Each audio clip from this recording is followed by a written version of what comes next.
The morning of June 26th, 1943. 25,000 feet above occupied France. A P-47 Thunderbolt falling from the sky. Inside the cockpit, 23-year-old Lieutenant Robert Johnson was drowning in his own aircraft. Hydraulic fluid covered his goggles. Blood ran from his nose. The canopy above his head, shattered into a spider web of cracks, was jammed shut. Fire licked at his boots. Black smoke filled his lungs. 21 cannon shells had punched through his fuselage in under 3 seconds. Over 200 machine gun bullets would follow. His instrument panel was destroyed. His oxygen mask was torn away. Every system that kept him alive at this altitude was failing or already gone. Johnson pulled at the canopy with everything he had. It slid open 6 inches. Just 6 inches. Not enough to bail out. Not enough to escape. Just enough to show him the freedom he couldn't reach. The Thunderbolt spun earthward like a flipped coin. Sky and ground traded places in a sickening rotation. This was the end.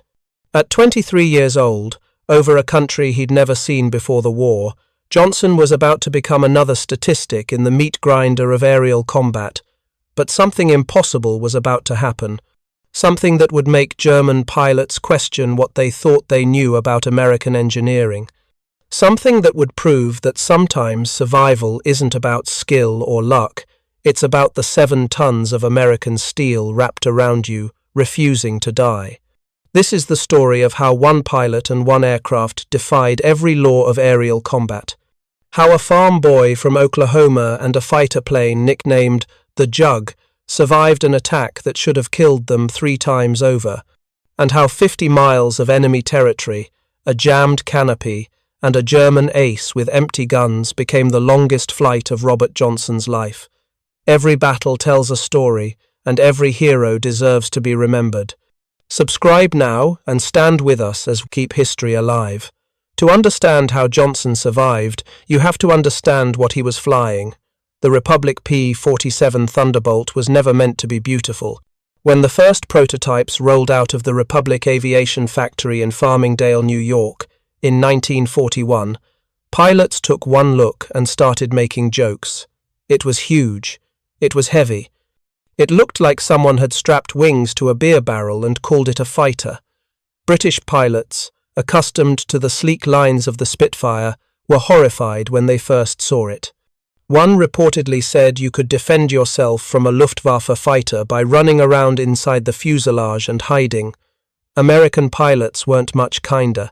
They called it the Jug because its bulbous profile resembled a milk jug. One pilot compared flying it to pushing a bathtub around the sky. The numbers told the story of its absurdity. Empty weight, 10,000 pounds. That made it heavier than some twin-engine bombers. The cockpit sat so high, off the ground, that pilots needed a ladder just to climb in. At low altitude, it turned like a freight train and climbed like it was carrying one. Don Blakesley, commander of the 4th Fighter Group, summed up the prevailing opinion when he first saw it. It ought to be able to dive. It certainly can't climb. But beneath that ungainly exterior lay something the Germans hadn't counted on. The P-47 was built around an 18-cylinder Pratt & Whitney R2800 double wasp engine, a massive radial power plant that produced over 2,000 horsepower. More importantly, it was equipped with a turbo supercharger that could force air into the engine at altitudes where other aircraft gasped for oxygen. At 30,000 feet, where the Messerschmitt Bf 109 and Focke-Wulf 4 190 struggled with thin air and choking engines, the Thunderbolt was in its element. It could cruise at altitudes that gave it an energy advantage over anything the Luftwaffe could field. And when it dove from that altitude, it could reach speeds that made it nearly impossible to intercept. Then there was the armament. 8 Browning .50 caliber machine guns, 4 in each wing, each gun loaded with 425 rounds of ammunition.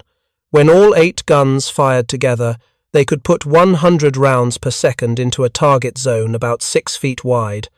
American engineers had calculated the convergence point down to the yard, all bullets meeting at 300 yards distance, in a concentrated cone of destruction.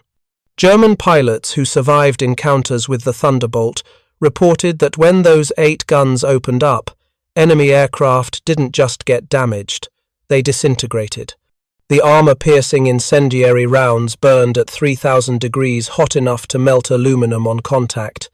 A 2-second burst unleashed 200 bullets. Nothing could fly through that and survive.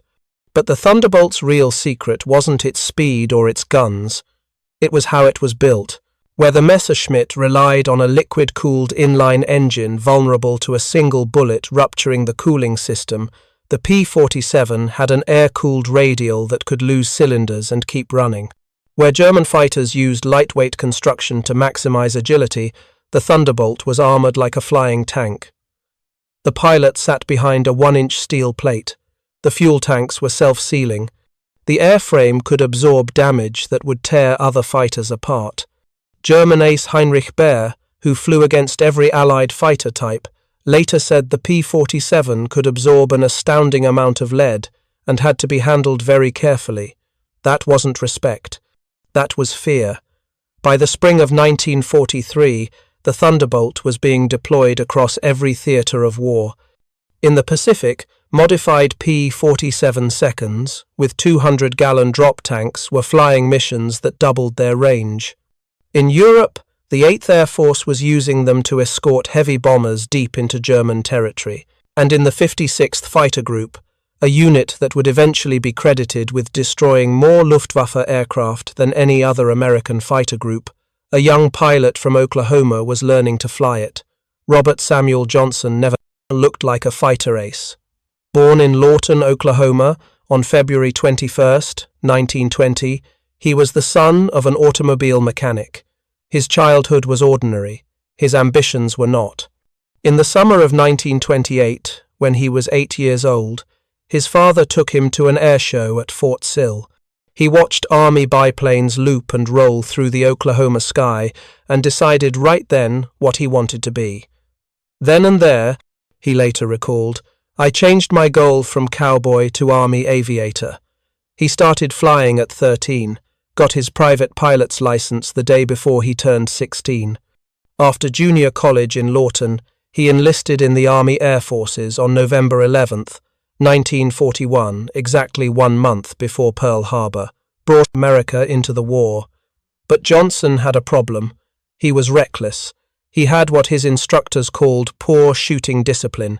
During gunnery training, he couldn't hit targets consistently. He went off on his own. He chased kills and forgot about his wingman.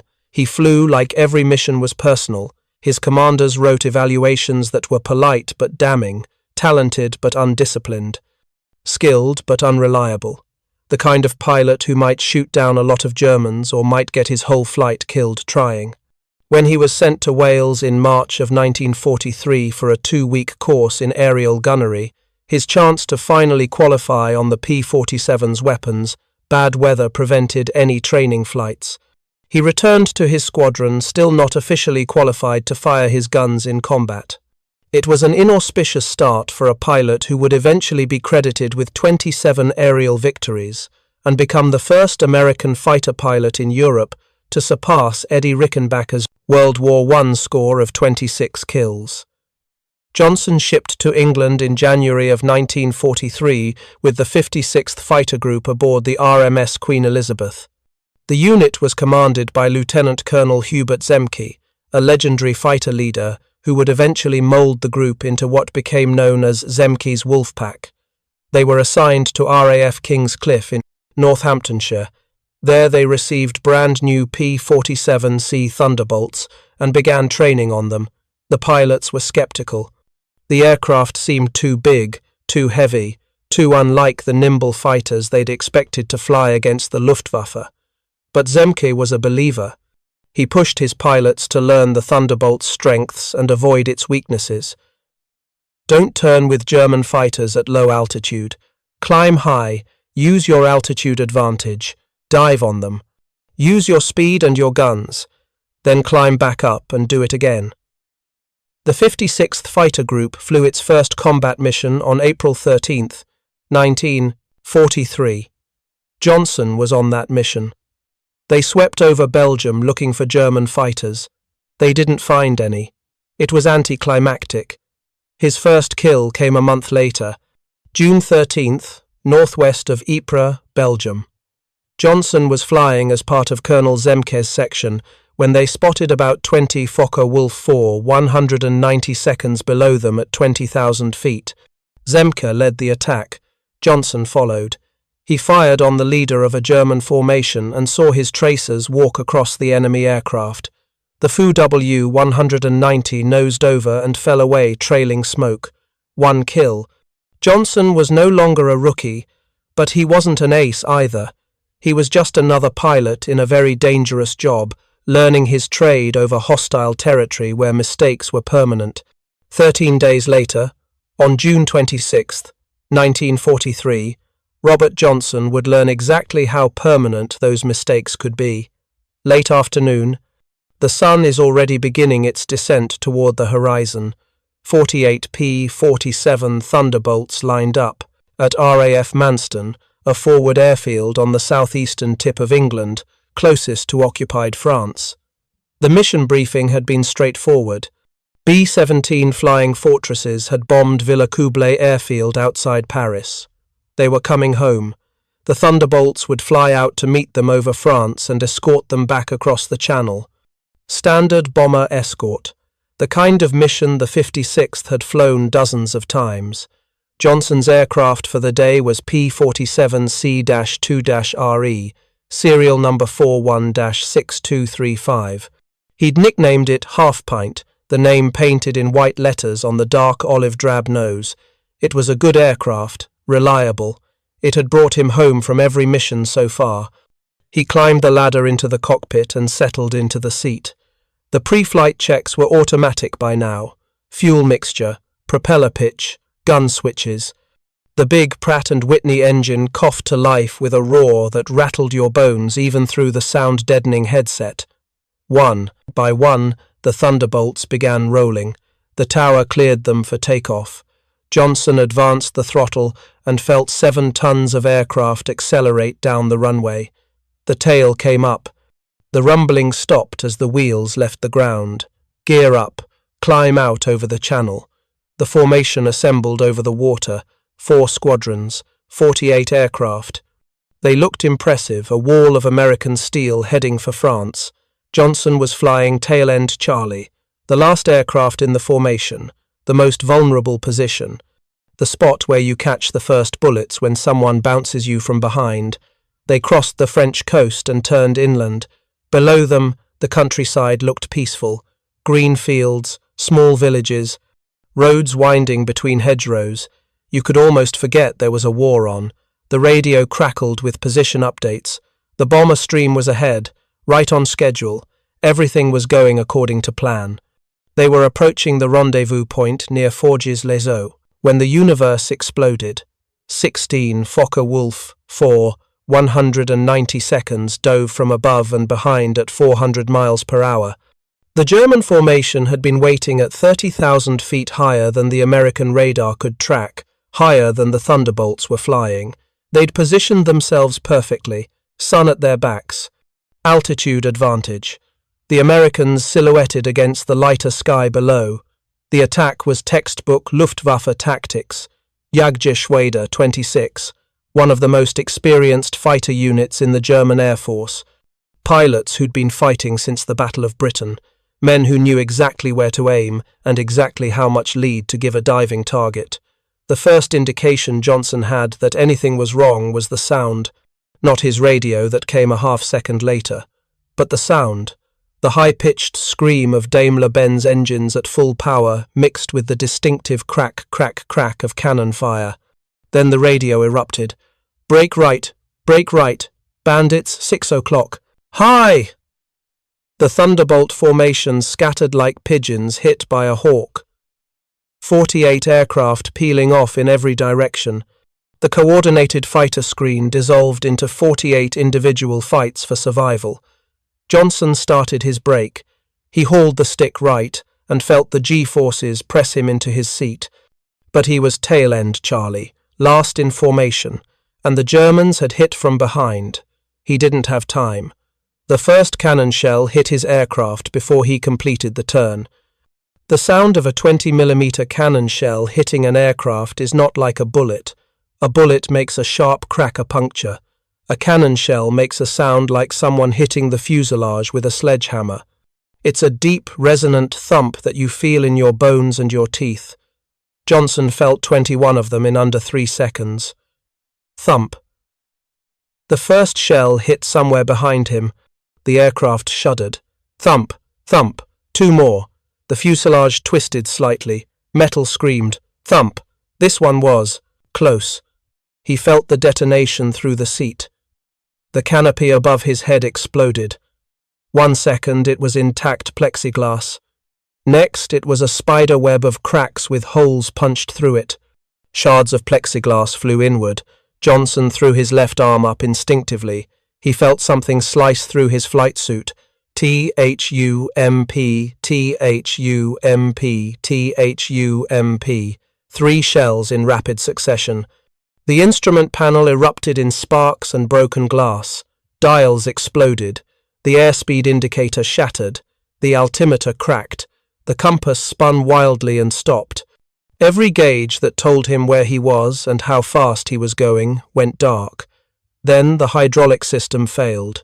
The hydraulic lines ran throughout the aircraft, powering the landing gear, the flaps, the gun charging mechanisms. They ran under pressure, high pressure. When the cannon shells severed those lines, red hydraulic fluid sprayed throughout the cockpit like blood from a severed artery. It hit Johnson's goggles. It covered the instrument panel. It sprayed across what remained of the windscreen. In an instant, he went from limited visibility to almost none. He was blind. A 7mm machine gun bullet, small caliber, fired from the attacking FW-190's cowl-mounted guns, grazed the tip of his nose. It was almost an afterthought compared to the cannon shells. But that small bullet destroyed his oxygen mask, ripped it right off his face. At 25,000 feet, oxygen isn't optional. The air is too thin. Your blood can't carry enough oxygen to your brain. You have maybe 3 to 5 minutes of useful consciousness before hypoxia claims you. After that, you're still alive for a little while, confused, euphoric, unaware you're dying until your brain shuts down completely. Johnson sucked in a breath of thin air and felt his lungs burn with the effort. Then came the fire. Orange flames licked up from beneath what remained of the instrument panel. Electrical fire, fuel fire. He couldn't tell. Black smoke filled the cockpit. The smell of burning rubber and melting insulation overwhelmed everything. He could feel heat through his flight suit, through his boots. The Thunderbolt pitched forward violently. The nose dropped. The horizon disappeared. The aircraft went into a spin. The world became a centrifuge. Sky ground, sky ground, sky ground. Each rotation tightened. The G-forces pressed Johnson into his seat. His vision tunneled. The edges went grey, then black. His arms felt like they weighed 100 pounds each. The altimeter, the one gauge that was still partially working, unwound like a broken clock.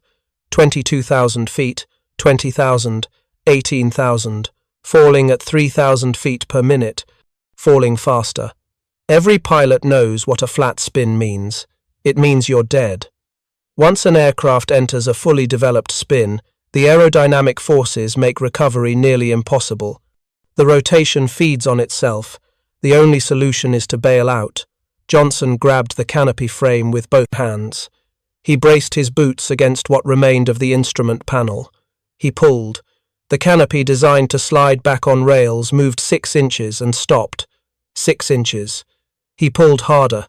His shoulders screamed with effort. The canopy didn't budge. The damaged frame had warped. The rails were bent. The mechanism was jammed. He couldn't bail out. Johnson tried to squeeze through the shattered canopy itself. Maybe if he could just get his shoulders through the broken plexiglass, but his parachute pack snagged on the jagged frame. He pushed. He twisted. He couldn't fit. The aircraft was at 15,000 feet now. spinning, burning, and he was trapped inside it. This is it, he thought with perfect clarity. This is how I die. I am 23 years old, over France, in a fighter that was supposed to be indestructible. And then something happened that Robert Johnson would never fully understand. The fire went out, not gradually, not with smoke and sputtering. It just stopped. Maybe the wind through the shattered canopy finally starved it of oxygen. Maybe the fuel lines sealed themselves. Maybe some damaged component shifted and cut off the fuel supply. Johnson never knew. He was too busy trying to survive to analyze the miracle.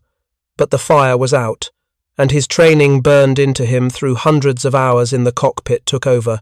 His hands moved by instinct, left rudder, kick it hard, opposite aileron. The spin slowed, the rotation stopped, the wings leveled. He pulled back on the stick, gently, too hard and the tail might fold. The nose came up. The dive was arrested. The spin broke. He was flying level, barely. Johnson wiped at his goggles with his gloved hand. The hydraulic fluid smeared but didn't clear. He wiped again. A small clear patch appeared. Through it, he could see vague shapes, blue above sky, green below ground. He was at 12,000 feet, heading roughly west. The engine was still running. Rough, yes. Making sounds it shouldn't make. Oil pressure dropping. But running, he sucked in another breath of thin air and felt the altitude sickness clawing at his brain. Get lower. Get to where you can breathe. Johnson pushed the stick forward carefully. The Thunderbolt descended. 10,000 feet. 8,000. At 6,000 feet, the air was thick enough to breathe without oxygen. His vision cleared slightly. The hypoxia retreated. He took stock of his situation. The instrument panel was destroyed. He had no airspeed indicator, no altitude gauge, no compass. He was navigating by the sun and by glimpses through the smeared windscreen. The hydraulic system was gone. That meant no flaps for landing, no landing gear. He'd have to belly it in if he made it that far. The controls felt mushy. The ailerons responded but with a delay. The rudder worked but required more force than normal. Something in the control system was damaged, but he was alive, and he was flying. And England was maybe 50 miles away. 50 miles of enemy territory. 50 miles in a crippled aircraft that should be scattered across a French field. 50 miles of hoping the Luftwaffe didn't come back to finish the job. Johnson turned west and began the longest flight of his life. He'd been flying for maybe 5 minutes when he saw it in the small mirror mounted above the instrument panel, a shape behind him. Small but growing larger.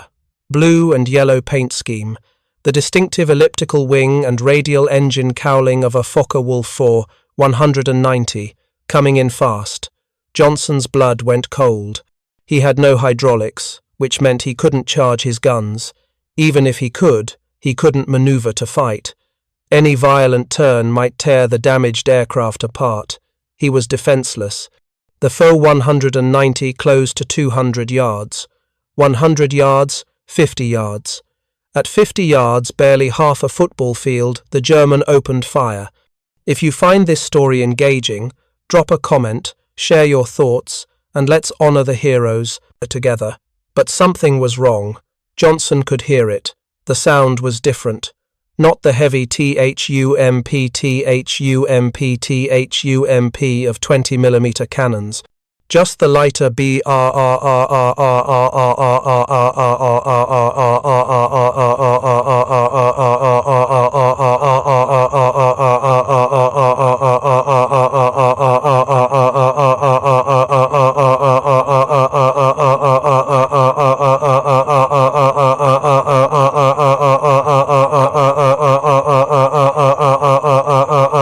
The German had expended his cannon ammunition in the initial attack. Now all he had left were his cowl-mounted MG-17 machine guns. Against a Messerschmitt or a Spitfire, they would be devastating. Against the P-47 Thunderbolt, they were like throwing stones at a tank. But that didn't stop him from trying. The rounds hit with a sound like heavy rain on a tin roof. P-OK, P-OK, P-OK, P-OK, P-OK.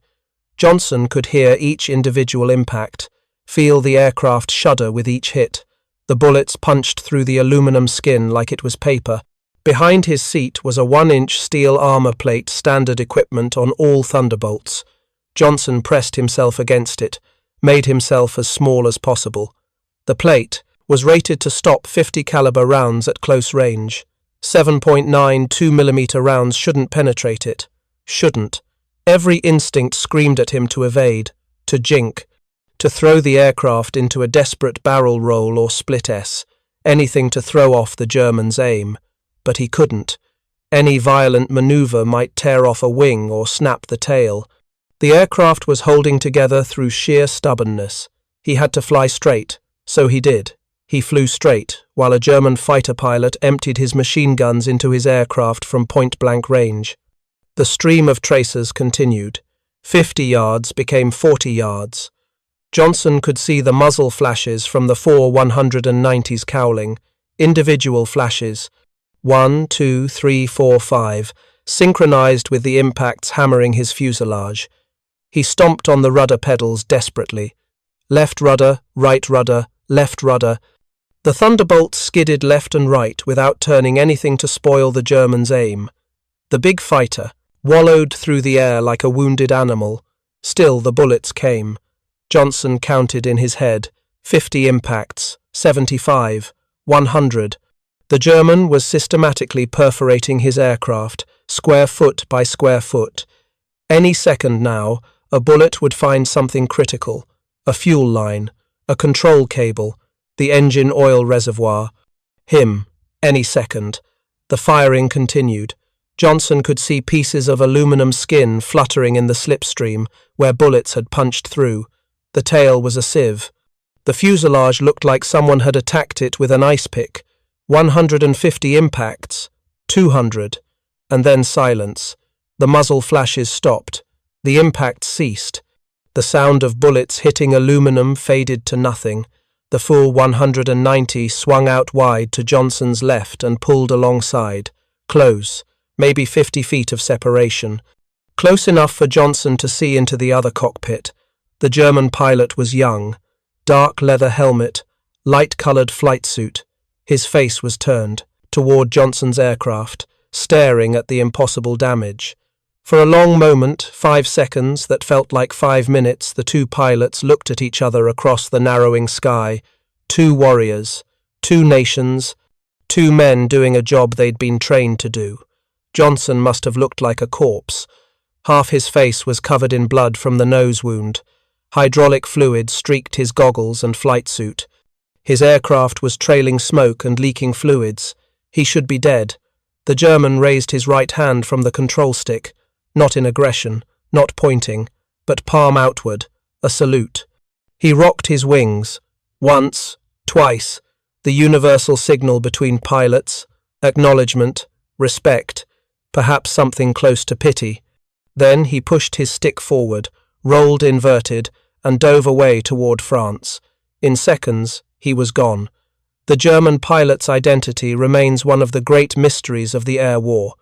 Popular accounts claimed it was Egon Meyer, a German ace, who would eventually be credited with 102 victories before his death in March of 1944. The story had dramatic appeal. A legendary ace emptying his guns into an American fighter that refused to die. The romance of chivalry above the killing fields. But the historical record tells a different story. German unit records show that Meyer made no claims on June 26, 1943. His unit, the 3rd Group of Jagdgeschwader II, was stationed in Brittany too far from the combat area. Other German pilots made claims that day. Oberfeldwebel Kurt Goltz of the 5th Staffel claimed a P-47. Lieutenant Waldemar Radener claimed another, but none of them filed reports matching Johnson's encounter. None of them described following a crippled Thunderbolt across the channel and saluting before breaking off. The identity of the German pilot who showed mercy that day or perhaps simply ran out of ammunition remains unknown. He flew back to France, landed at his base, perhaps told his wingmen about the American fighter that wouldn't die, and then disappeared into the vast anonymity of war. Whoever he was, his decision not to ram Johnson's crippled aircraft, a tactic some desperate Luftwaffe pilots employed when out of ammunition, gave Robert Johnson his life back. Now Johnson just had to keep it. 40 miles from the English coast.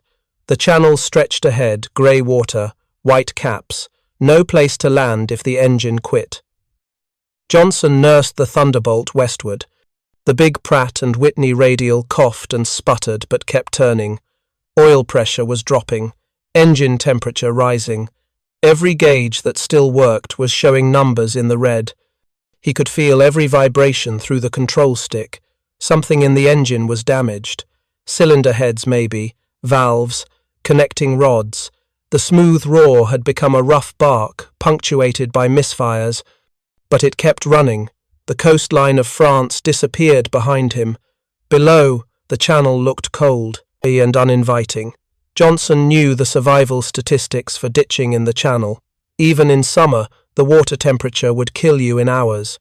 In his condition, injured, weak, in an aircraft with no hydraulics, he'd never get the canopy open before the Thunderbolt sank. He had to make it to England, no other option.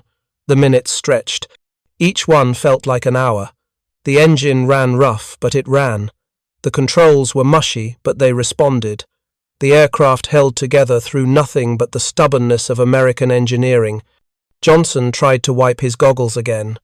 The hydraulic fluid had dried into a sticky film. He could see shapes, but not details. He navigated by the sun position and dead reckoning. West. Just keep flying west.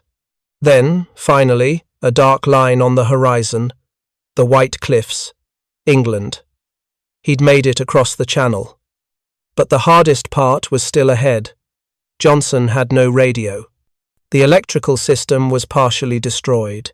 He couldn't call ahead to let them know he was coming in, couldn't request emergency equipment, couldn't even confirm which airfield he was approaching.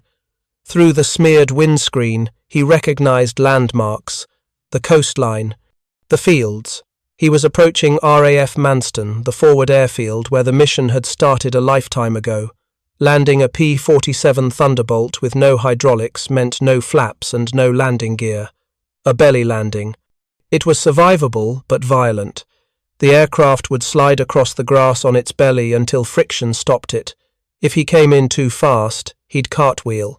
Too slow, he'd stall and drop. And he still couldn't see clearly. Johnson circled the field once. The tower would see him. They'd clear other traffic. He couldn't see any signal lights, but he had to trust they were watching. He lined up on final approach, trimmed for landing speed as best he could without instruments. The engine was barely running now, misfiring badly, trailing more smoke. He wiped his goggles one more time. A small, clear spot showed him the runway threshold. 500 feet, 400, 300. He pulled the throttle back. The engine coughed and died.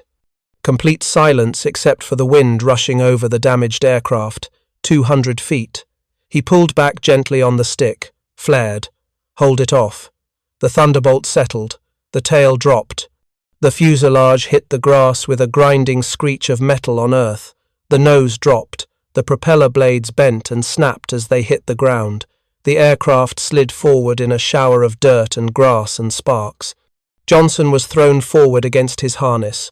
The shoulder straps cut into him. His head snapped forward and back. The Thunderbolt slid 200 yards before friction, and torn metal brought it to a stop. Then silence. Johnson sat in the cockpit, breathing hard. His hands were shaking. His vision swam. Every part of his body hurt, but he was alive. Emergency crews were already running toward the aircraft. He could hear shouting, "See!" figures approaching through the haze. Someone climbed up on the wing. Hands grabbed him, helped him unfasten his harness, eased him up through the jammed canopy opening that had trapped him an hour ago.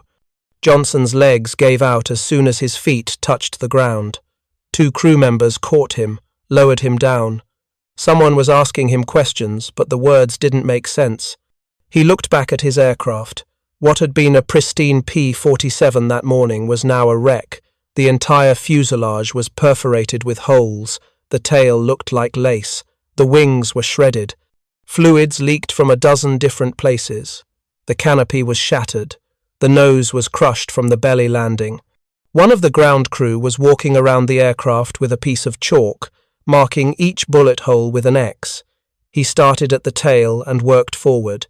After a few minutes, he stopped counting and just started drawing lines to mark groups of holes. Later, they would tally the damage officially. 21. 20mm cannon shells hits, over 200 7.92mm machine gun bullets. Every square foot of the aircraft had damage. Tail, fuselage, wings, cockpit. The Thunderbolt had been systematically shot to pieces at point-blank range by an experienced German fighter pilot, and it had flown 50 miles home. The aircraft was written off immediately. Category E damaged beyond economical repair, too expensive to fix, more cost-effective to scrap it and build a new one. They towed it to the edge of the field and began pulling usable parts. The engine went to the salvage depot. The guns were cleaned and redistributed. The armor plate with bullet impacts but no penetrations went into another aircraft. Everything else was cut up for scrap. Aircraft 41-6235 had flown its last mission, but it had done its job. It had brought its pilot home. Robert Johnson spent the night in the base hospital. Shrapnel wounds, minor burns on his hands and face. Cuts from the plexiglass. Severe dehydration, mild hypoxia exposure. Nothing life-threatening, nothing that would keep him grounded long. 5 days later, July 1st, 1943, he climbed into a new P-47 and flew back into combat. His new aircraft had a fitting name painted on the nose, Lucky. Johnson would fly 89 more combat missions with the 56th Fighter Group, all in P-47 Thunderbolts, all over occupied Europe. He would shoot down 27 German aircraft, though Luftwaffe records suggest the actual number might have been as high as 32. He would become an ace, then a double ace. Then, the first American fighter pilot in Europe to surpass Eddie Rickenbacker's World War I record of 26 victories. On October 8, 1943, less than 4 months after his near-death experience, Johnson was flying near Aachen when he spotted 4 full 190 seconds, attacking a formation of B-17 seconds. He rolled inverted and dove on them from above. His first burst hit the leader. The Furlieu 190 exploded mid-air. No parachute. The pilot was Oberstleutnant Hans Philipp, commander of Jagdgeschwader 1, one of Germany's most experienced aces, with 206 confirmed victories, 177 on the Eastern Front, 29 in the West. Johnson's combat report was clinical, saw hits along the body, aircraft exploded, no parachute. If Philipp, who had survived 500 combat missions, couldn't survive, what hope did average German pilots have? The psychological effect rippled through Luftwaffe fighter units. The Americans had a fighter that could absorb punishment, that would destroy a Bf 109 or 190. They had pilots who could shoot down the Luftwaffe's best. Between December of 1943 and January of 1944, Johnson was the only member of his squadron to score victories. 5 German fighters in 2 weeks. He was promoted to flight lead, then to the captain, then to major. On May 8, 1944, his 91st and final combat mission, Johnson shot down 2 more German fighters and broke Rickenbacker's record officially. 6 days later, he returned to the United States. He'd completed his tour, done his duty, survived when the odds said he shouldn't have. He was awarded the Distinguished Service Cross, the Silver Star, the Distinguished Flying Cross with multiple oak leaf clusters, the Air Medal with oak leaf clusters, the Purple Heart, but Johnson never saw them as proof of superiority. He saw them as reminders of the randomness of survival, of the thin line between coming home and not coming home, of the aircraft that had saved his life when he should have died. The story of Robert Johnson and his bullet-riddled Thunderbolt became legend in the Army Air Forces.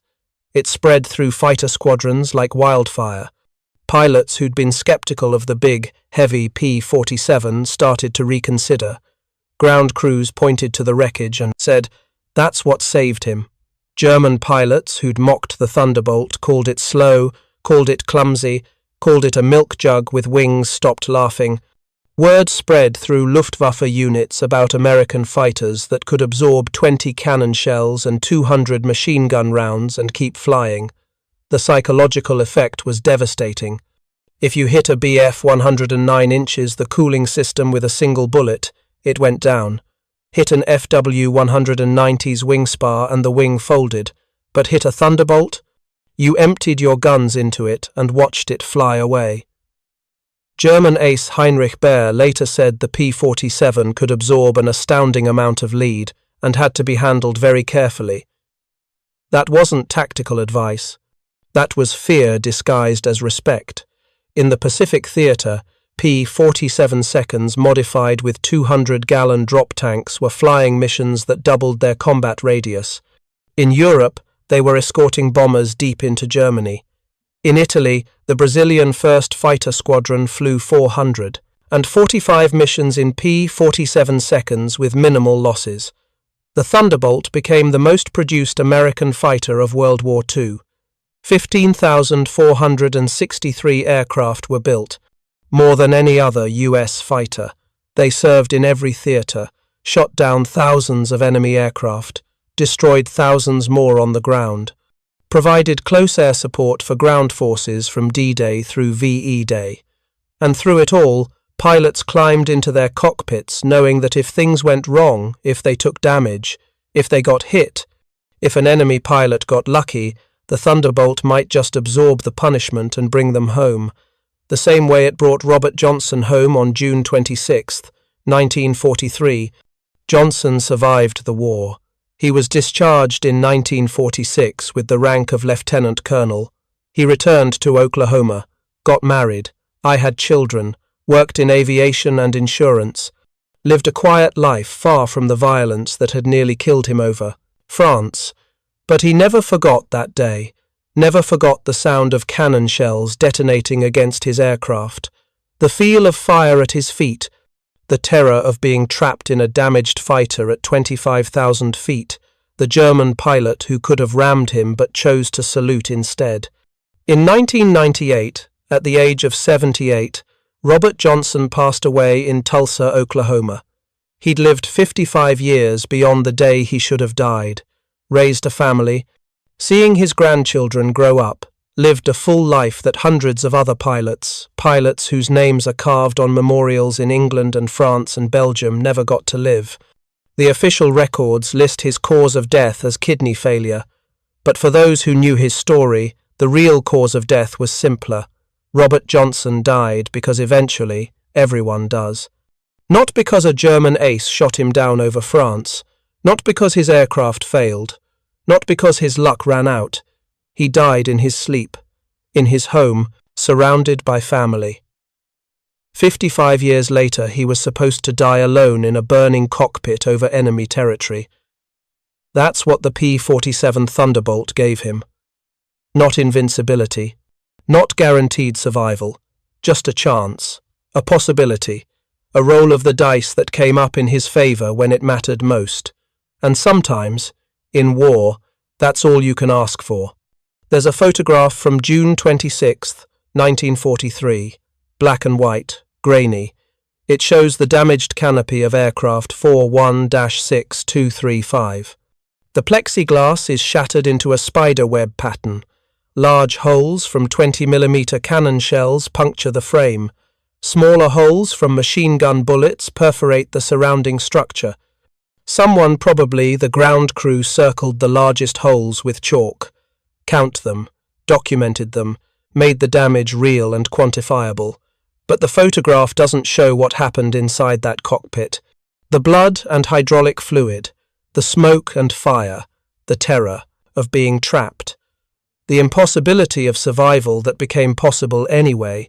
It doesn't show the flight across the channel on one engine, the belly landing. The moment Johnson realized he was actually going to live, it just shows a damaged canopy, a piece of broken plexiglass. evidence of violence. But to the pilots who saw it, who walked around the wreckage and counted the holes and shook their heads in disbelief that photographs showed something else. It showed that sometimes you can take 200 hits and still make it home. Sometimes you can be trapped in a burning aircraft with no way out and the fire goes out. Sometimes a German ace can have you dead to rights and chooses to salute instead of kill. Sometimes the machine you're flying is tougher than the enemy who's shooting at it. Sometimes you get lucky. And sometimes, when you're flying a Republic P-47 Thunderbolt, luck is built into every rivet and every plate of armor and every square inch of that ugly, heavy, beautiful aircraft that everyone called the Jug, the fighter that took 200 hits and refused to die, just like the pilot inside it. Thanks for standing with us in this battle through history. Don't forget to hit subscribe and relive more untold stories on Fire and Steel.